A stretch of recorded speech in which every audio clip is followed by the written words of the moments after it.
Хоол эрүүл байлгаж чадна, өвчлүүлж бас чадна.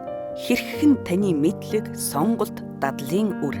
Энэ удаагийн сэдвээр бид хүнсний ногооны хэрэглээ хадгалалт тэрний шимт ижилийн агуулмжийн талаар хөндөж та бүхэнд сонирхолтой байж болох нийгэмд бас хүмүүсийн анхаарлыг татаад зөв буруу нь мэддэхгүй яваад байгаа зарим асуултанд хариулт өгөхийг хичээлээ.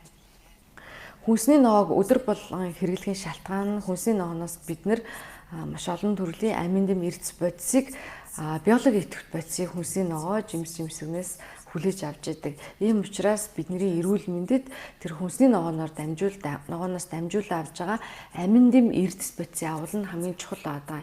Тэгэхээр бид нэр 6 үндсэн шимт ижилийн бодисын асуудлыг ярьж байгаа шүү дээ. Уурга өгтөс нөрсөс амин дэм эрдэс бодис ус гэдэг. Тэгэхээр зэрэг хүнсний ногооноос бид нэр уурга өгтөс нүүрс усыг төдийлөн авч чадахгүй. За энэ гурвын агуулмж бага байдаг учраас хүнсний ногооны илчлэг бол маш бага.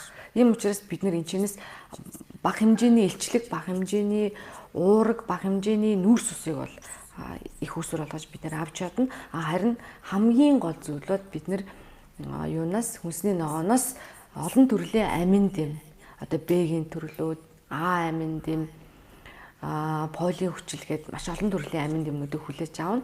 За маш олон төрлийн эрдэс бодисуудыг бид нэр хүлээж авдаг. За энэ нь бол хамгийн гол бид нэр хүнсний ногооноос их авч чадах одоо эрдэс бодис бол одоо тухайлбал кали. Кали агуулмж бол ер нь бүх төрлийн хүнсний ногоонд их өндөр байдаг учраас калийн гол үндсийн их усур бол ганц калич биш маш олон төрлийн одоо эрдэс бодисын их усур болно. За хүнсний ногоо өөрөө бас биднэрт маш чанартай усыг өгдөг.